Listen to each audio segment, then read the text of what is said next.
And don't forget to order your copy of Football Game Plan's latest book, Stiff Arming Football Myths, an excellent book that you can find on our website at footballgameplan.com/books, available in both PDF as well as paperback form.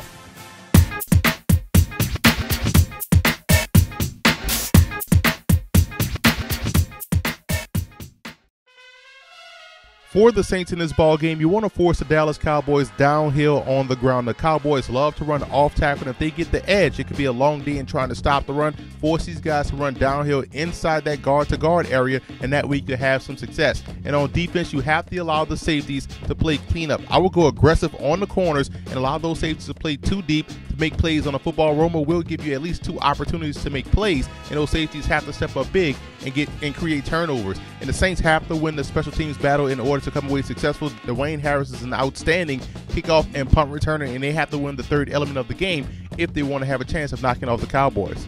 And for Dallas in this matchup, I would go no huddle on offense, force that Saints defense to make changes on the fly. I think the Cowboys have the offensive attack. They have the receivers to give the Saints defense problems. Spread their defense out, go no huddle, go up tempo, and that way you can have some success. And Murray's ball security is going to be key. DeMarco Murray is a talented running back, but he can't continue to put the football on the ground. It puts that offense in a bind early in games. He has to do a better job of protecting the football. And they want to beat the Saints to the punch in the running game. The Saints are another football team that wants to run off tackle. If you could beat the Saints to the line of scrimmage, beat the Saints to the point of attack, you have a great chance of slowing down the running game, because Sean Payton really wants to sit back there and throw the football. So if you stop the run early, it bodes well for your chances late of making the Saints one-dimensional.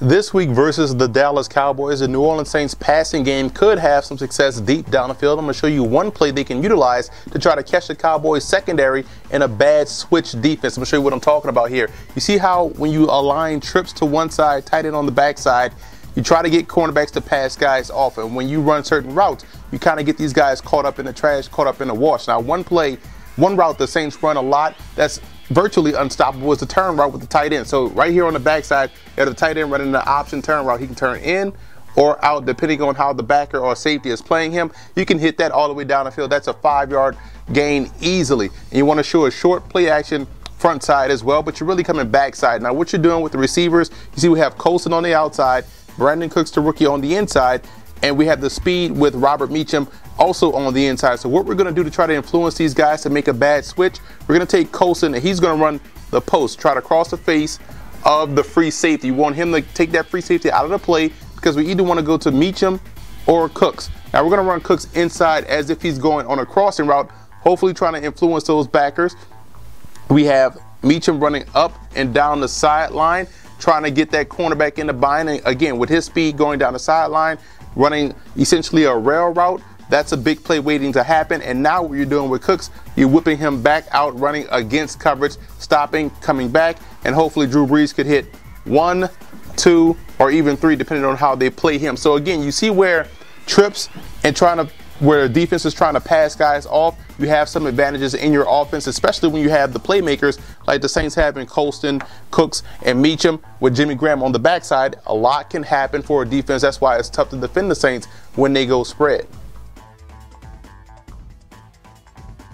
Now, here are some in-game adjustments you want to watch for when the Cowboys are on the field. Defensively, you want to look at defensive coordinator Rod Marinelli's run game adjustments. The Saints are a team that loves to run off tackle. They love to run the power game, the inside-outside zone. So you want to see what creative looks he gives up front to try to slow that down and make them one-dimensional. And also how they incorporate Cole Beasley and Dwayne Harris into the passing game. In my opinion, these are two excellent options to do a lot of damage underneath.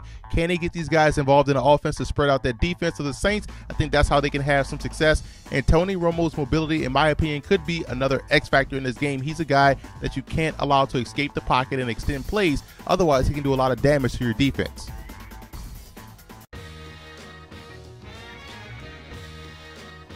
The biggest X factor for the Saints is their interior offensive line. Last week versus the Minnesota Vikings, they had some leakage in pass protection. Their running game, they did fine, but pass protection, they had some problems, and they can't have the same issues this week versus Dallas. So I look at that interior offensive line with Jyrie Evans, Ben Grubbs, and company to do a better job up front.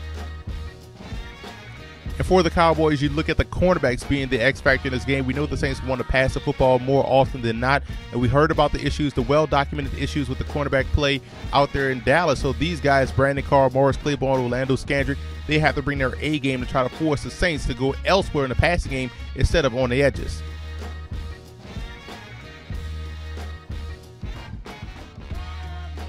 One of the most underrated players in Saints history is Wayne Martin, the defensive end, played in New Orleans all of his career from 1989 to 1999, and he was an integral part to those dome patrol defenses of the early 90s, and this is a guy that finished his career with 82.5 sacks, definitely worthy of being one of the all-time greats for the New Orleans Saints. Bob Breunig was an outstanding linebacker for the Dallas Cowboys from 1975 to 1984. He was an outstanding player in the middle, and this is a guy that owns a single-season tackle record for Dallas and was a 3-time Pro Bowler and 4-time first-team or second-team All-Pro. I like the Saints in this ball game, and what could be a shootout between two outstanding offenses. I believe the Saints defense you can count on to make that stop when necessary. So I look at the Saints defense as, again, being the reason why they'll come away victorious versus the Cowboys. Defensively, they played well last week, only giving up 9 points to the Minnesota Vikings. Very impressed with their red zone defense, but we know if it comes down to a shootout, you have to take Drew Brees, Jimmy Graham and company in that offense in New Orleans. So I like the Saints to knock off the Cowboys. What's up, fantasy football fans? I'm Emery Hunt, the czar of the playbook. For all of your starts, sits, fantasy football notes, news, and tidbits, tune into our podcast, Football Game Plan Starting Lineup, every Wednesday at 8 p.m. Eastern Time on our Football Game Plan Radio Network, which is located at blogtalkradio.com/footballgameplan. And don't forget to check out Football Game Plan's NFL Wraparound live every Sunday at 9 a.m. Eastern Time at blogtalkradio.com/footballgameplan, where we give you all of our late-minute and last-minute notes, news, and tidbits and thoughts on each and every game on the NFL schedule. And I also want to give a huge shout-out to Saint fan forums and Cowboy fan forums for always showing Football Game Plan support.